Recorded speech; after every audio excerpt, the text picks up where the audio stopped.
Welcome to the Solemn Vanguard channel. Today we are going over a back-to-back first place Springfest deck profile for premium, this time Ordercolony. Now first of all, big shout outs to the team, Jay and Mohammed. Incredible teammates, incredible players. Together we managed to do something really special here. We actually won 4 Springfest back-to-back, actually 5 because the last one we attended before COVID we also won. Pretty crazy stuff. And so of course without them, this would have never happened. On weekend 1, I had the strongest score overall. Then on weekend 2, I didn't have the strongest score overall. But that's the great thing about having like a solid team, right? Variance will always exist in card games, but if you're all solid players, when you get crit sacked or something goes wrong, your other teammates might win. And if they get crit sacked or something goes wrong, you might win and so forth. So in that way, Springfest is kind of like a best of 3. Also shout out to 50cards.shop. Use the code Solemn if you need any Vanguard goodies and you get some discount there. Also shout out to Team WCC, of course. The majority of the testing for this event actually happened on my own. Like with this deck, most of my games, I'd say like 60 or 70% was me against myself, just playing both decks. So this one against like the meta. And then a portion of the testing was also against Jay and Mo. And a little bit with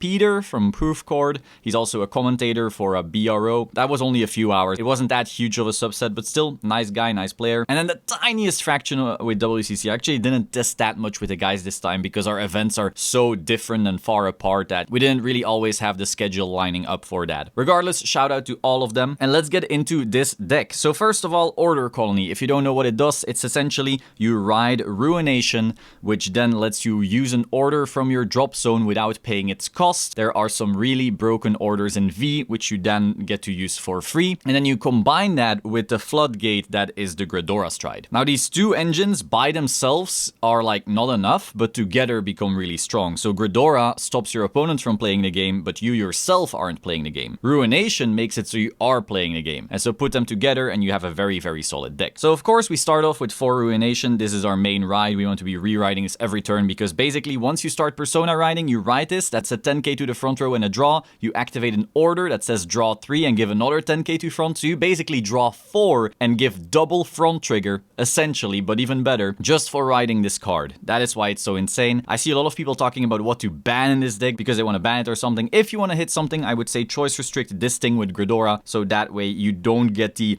oppressiveness of this together with the power of said stride. So that's 4 of this guy, of course. Then next up, I have 1 Scissors and 1 Hell Demise. I see a lot of people playing a much bigger package of grade 3s in this deck, but in my opinion that is wrong because the main way this deck actually loses is to itself. The initial versions of this deck had your 4 Ruination, which of course is correct. And you had like 2 or 3 of this guy, you maybe had this guy, you maybe had Usurp Dragon, you maybe had the Dark Face, V, Cradle something and Search for something, and all of those are actually really good cards. I tried all of them extensively, but the issue is you suddenly have so many grade 3s. And then you add in orders. The initial lists were running like 4 or 5 orders, you know, and you have all these options for all these situations. And so you're running like 11 grade 3s and 5 orders, and it just gets so cloggy. And like, sure, you ride your Ruination, you draw 3, and you're like, wow, none of this is shield. So the deck just kept bricking and dying to itself. If you had to play a grade 2 game, you know, you sat there with all these garbage cards that didn't do anything until later. And so I realized I really needed to slim down all of that. I had to just get to the essentials that I actually need to win a game, which is, you know, restanding with these guys, and then try and make sure that anything else is ensuring that the deck just doesn't flop over on itself. So by running 1 of each, I have access to a restander basically all the time. You can always send one or the other back with high class Moth, so you will never really run out unless both of them go to damage, sure. And then you also have some choices because sometimes you look at your soul and the deck is very soul heavy. Ghidorah is a soul, this guy is a soul, Blister is a soul. You don't want to use this guy all the time. I would love to, and if I keep drawing like the crit that goes to soul and I keep rewriting and everything's going great, sure, I would love to spam him, but that's not the reality of Vanguard. So having access to this guy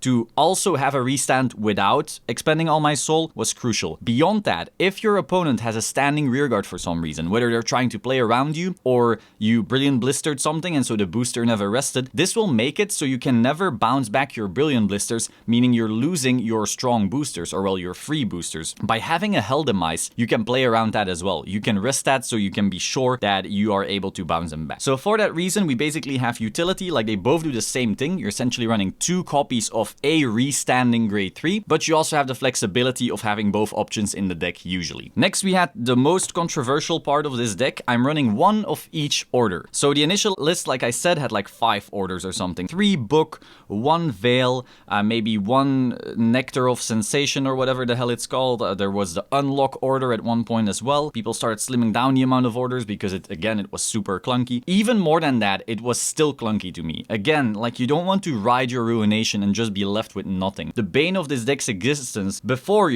spamming Giraffa and so forth was just being grade 2 gained by Luard or Dolls. And so I really had to make sure that I didn't randomly die like that. And so this was the final solution. I wanted access to a book and a Veil. If you draw Shadow Cloak, that means you already have access to it no matter what, so you're fine. And otherwise, you can draw one of these. So you're essentially running 6 cards that lead to a live Ruination. Now, of course, Lyrical Veil is not always going to be as good as Book, but you can get unlucky. Now, the first thing people, when they see this, think is, oh, but what if Book goes to damage? Well, there's not that many opportunities for that to happen. And if it does, well, then you play Veil Colony. Veil Colony is still decent. It's just not as broken as Book Colony, of course, but you can manage. What's happening way more often is that once you start running a billion orders, is that you just start having them in your hand and you start losing to yourself rather than to the one odd brick. Again, will you sometimes lose a Book to damage? Sure, your very first damage might be Book. Sure, that happens, but it is so rare that I don't want to have a worse deck every game just to not have a worse deck 1 game in 30, if that. Now, the Veil is very important because there's certain matchups where you go to deck out and so you don't want to be spamming this. If you do, well, you're just gonna auto lose those matchups. And there's also a few cool interactions you can do with the Veil. So it is very important that you run 1 of each at least. If this is too ballsy for you,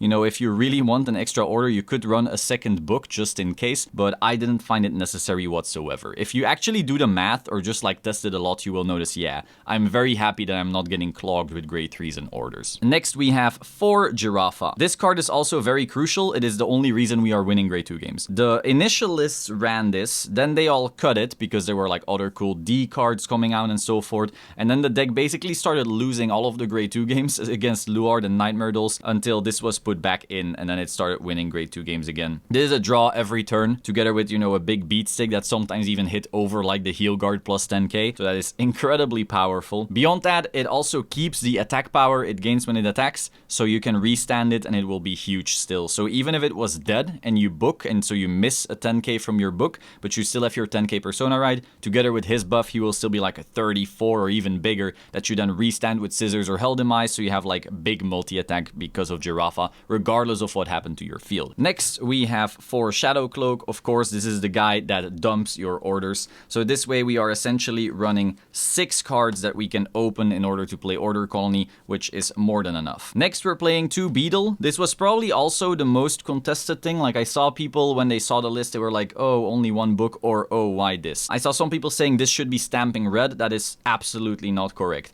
The reason is that Giraffa is already spending like a CB every single turn, so you generally don't have the CB for stamping red on top of that. Now, if you drew the high class moth, if you are a god and you are opening this plus stamping red plus high class moth every game, wow, you're a god, cool for you. But even then you can get locked out of like CB, because once you get into the later stages of the game, you're gonna pay a CB for a Gridora and for him every turn, only refunding 1. And so it gets a little bit finicky even with such god hands. But so in general, I don't want to be spending CB on Mantis or Stamping Red when I want to be spending it on Giraffa. So then basically I needed another grade 2. What is the other grade 2? Well, it can either be the 10k Stoichea one that goes to soul and counter charges, which is pretty decent. It's another 10k to ride, but I would much rather have this guy, which basically wins me grade 2 games like nothing else. Like if Giraffa was already winning me grade 2 games, usually, yes, but then sometimes against Ordercolony or Nightmare Dolls, you could still lose. Like if the Ordercolony just opened better or the Nightmare Dolls, you know, sacked a little,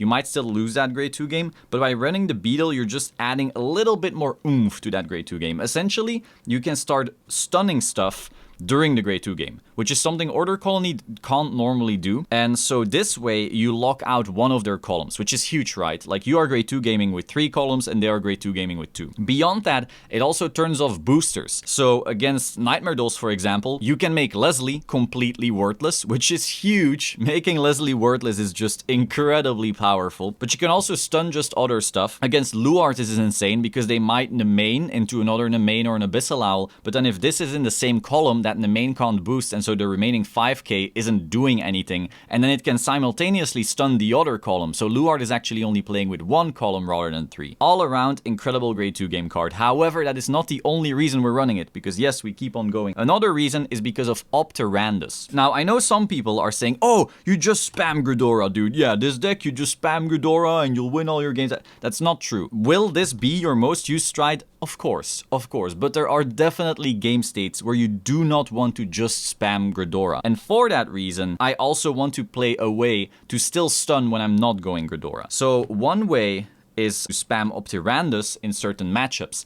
And if they then still have a rearguard or something, that rearguard could, you know, start punishing you for going Opterandus because it's not stunned. By having a Beetle, you can still stun that. So you're still locking them out of the game completely. This is especially important in certain Nightmare Doll game states, Great Nature game states. OTT also, you know, you can lock them out of calling their Silent Tom or Popo or something along those lines. It definitely came up in testing quite a fair bit. And of course, also, I play the Overwhelms, so this was also a very big deal. In certain matchups or game states, you're like, damn, Ghidorah is doing absolutely nothing because, you know, sure, it can lock out like superior calls and everything and it creates multi-attacks. Like obviously it's your stronger stride, but in some game states you just have to go Overwhelm just to draw cards, because sometimes you just miss Ruination. Maybe you didn't find Book or something like that, or you miss Road or anything along those lines. Also a variety of matchups that literally just don't care at all. You want to Overwhelm, and then of course the Beetle makes that a bunch better. Also against Regalia, you can put this in the column of the Norn, and that way they can't use their Norn,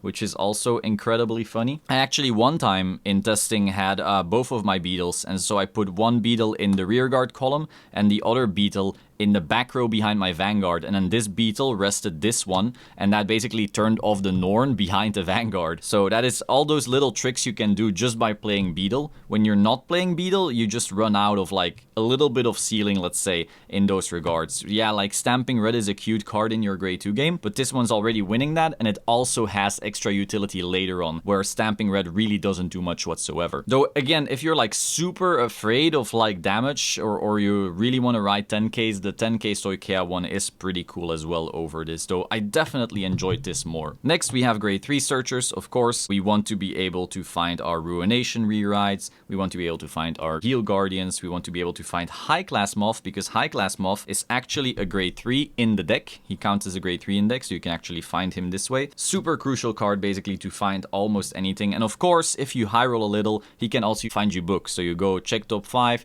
find book, discard book, very, very powerful stuff as well. Next, we have for Brilliant Blister. This card is the only reason I'm playing this deck. Like before Brilliant Blister, this deck already existed and I knew about it, but it just wasn't that scary. You need the interruption of Brilliant Blister in certain key matchups and key game states in order to survive, to get to your play, to get to your Ruination plus Ghidorah stride place. And so if you don't have Brilliant Blister, you can often just die on a first stride. This is basically a hand trap that they printed, and beyond that, it's also like a booster that keeps on coming back to your hand for free, and if your hand is small, it even lets you draw cards. This card does so much. This card is like hard carrying this clan. If they were to take Ruination out of this deck, I do think this deck would fall back down to tier 2, but at least Brilliant Blister makes it like still viable and not complete hot garbage. Next, we have High Class Moth. This thing is just continuous counter charge that also sends back your normal units, so you are able to send back your grade 3s in order to always have attack extension. But there's also some other cards in the deck that this can actually send back. The best examples I'll actually be getting to very soon in the profile now. Also turns off Intercept, also comes up sometimes. Next, we have 2 Ahri Stiller. I saw some people talk about this card. Basically, this deck completely wipes the floor with like superior call stuff usually, but the one big weakness it has is like force decks that multi-attack with Vanguard, because very often those decks don't superior call whatsoever, so they don't give a damn about all that.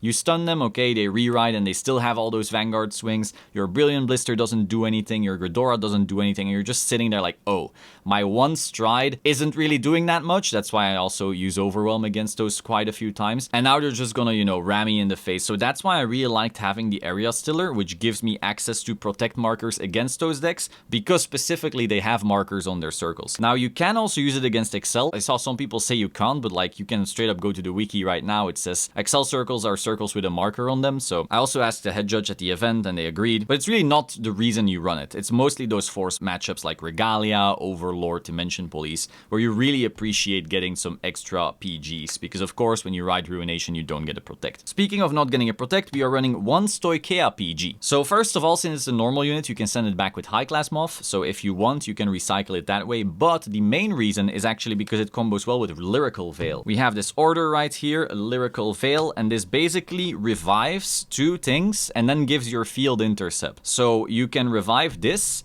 give it intercept, and then it can intercept to your Guardian Circle. Now if you played Vanguard for a while, you're like, wait, but intercept doesn't activate PGs, right? Yeah, because intercepting isn't placing. However, Overdress Perfect Guards actually say put instead of place, and it was ruled that put does in fact work with intercept. So if you intercept with a Overdress Perfect Guard, it is put onto the circle, and that way you can actually PG that way. If you want, against a certain matchup, whether it's OTT, Regalia, Overlord, DP, and so forth, you can Lyrical Veil, revive this, and then move it as an intercept, and then it activates, and you basically have a free PG every single turn. So that, together with Ahri Stiller, you're basically winning those matchups automatically. But even if you only see one, you know, you're still adding so much potential defense against those specific matchups that it might completely turn the game around. Also, of course, very huge against OTT, because if they lock you out of stuff with Ichi, you at least still have either a 15k shield of your Lyrical Veil with your crits that you can get back, or 10k shield if you got back like little Dorcas or even high class Moth, or of course your Stoichea PG, which just makes it even easier. And then finally we have one Bikun. So Bikun is a cute little fellow. Basically, again, like I said, the biggest weakness this deck has is the multi-attacking Vanguards, and Bikun basically makes that way easier. It's a normal unit, so you can also send it back with high class Moth, and again, this is basically one more way to draw into an out. So I'm basically running like a variety of outs for those matchups. I'm running one Bikun, two Ahri Stiller, one Stoichea PG, but they're essentially all fulfilling the same role. It's just that if these were like 4 of the same card, they would start overlapping and get worse. Like if you had 4 Ahri Stiller while they're still performing Ahri Stiller things, you can't use 2 per turn generally, unless you rode high class Moth, but then it stops being useful the turn after. Whereas you can use a Bikun and an Ahri Stiller, and you can use a Lyrical Failed Stoichea PG and an Ahri Stiller, and you can use a Lyrical Veil Stoichea PG with a Bikun. So by running like a little variety of things that all do the same thing, you can, you know, stack them on top of each other without them getting in the way of each other. Next, for the triggers, nothing too fancy. We just have our crits because we want to stride. We have our soul crits because we really need our soul. We have 3 draw PGs because we're already running 1 PG in the main deck. We have our 1 over trigger, which is just, you know, insane and should be banned. We have our heal guards, and then we have our V starter. Now for the G zone, we have 4 of our Ghidorah. Now you might think 4, I'll never use all 4. You will. In this deck, you absolutely are able to go through all of them because this does grind out games. While a 5 attack deck, you know, 5 attacks is pretty decent, it's nowhere near what premium is used to, and so you can absolutely, you know, go into your 3rd or 4th stride before you actually kill someone, because it's not that aggressive of a deck either. This is going to be the stride you use like 90% of the time, and then the other strides I'm about to show you are for the few games where they do come up. Now, I do have to say, it's very important that you still play them. Like 3 Opterandus, again, some people say, oh, you'll never use it, so you play 1, but it's like, no, in the games where it does come up, you need multiples. It is very unlikely that there's a game state where 1 Opterandus clears it. It's very likely that you go like Opterandus, log them out of the game, attack, Opterandus again, log them out of the game,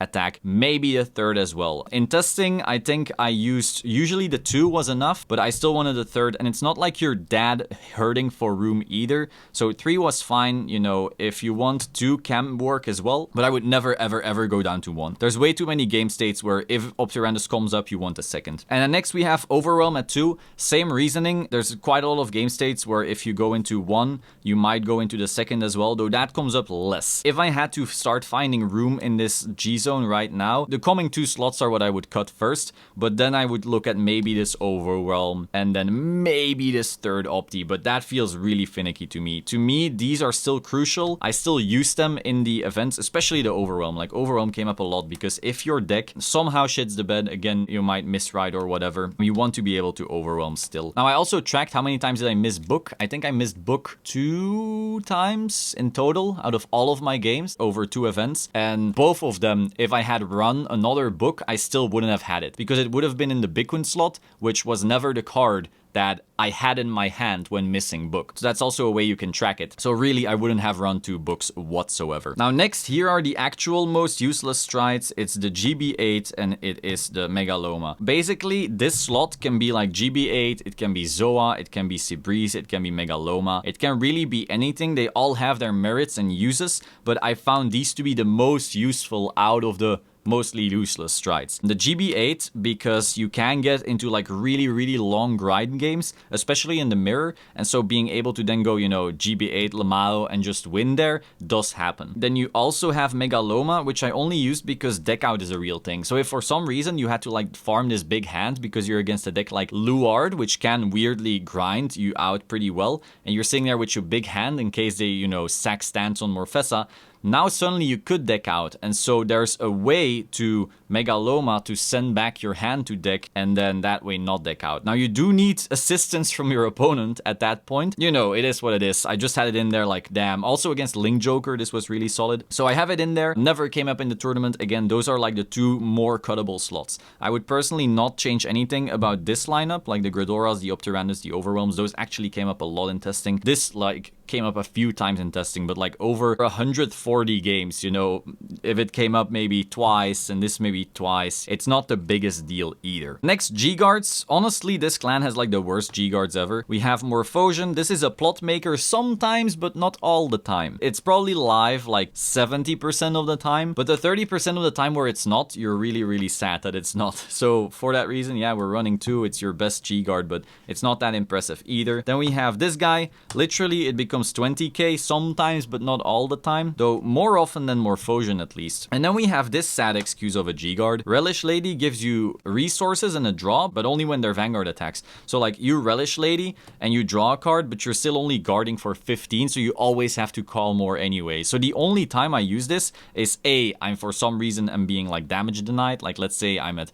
4 or 3 and all my counterblast is down and they attack with a force 2, so I have to guard, you know, then I might go Relish Lady, get my CC, and then also guard with more, but you know, barely comes up. We have high class Moth anyway. Usually it's literally like, damn, I don't have a PG, I hope this draws me into a PG, but that's again very rare. Very shit G-Guard overall. And then we have our Grizzford. Grizzford is solid in some matchups, like some matchups it can just straight up auto win, but then other matchups it just does nothing whatsoever. Again, it only works when your opponent's Vanguard attacks your Vanguard. So it's in here, sure, I use it, but Megacolony G-Guards are just a joke. The premium collection ones are much better. I do have to say, this deck profile I recorded right now, right after Germany. I will be taking this to more events, and if we do well, you know, I'll put it in the comments or something like that, but I just wanted to have it, you know, over and done with.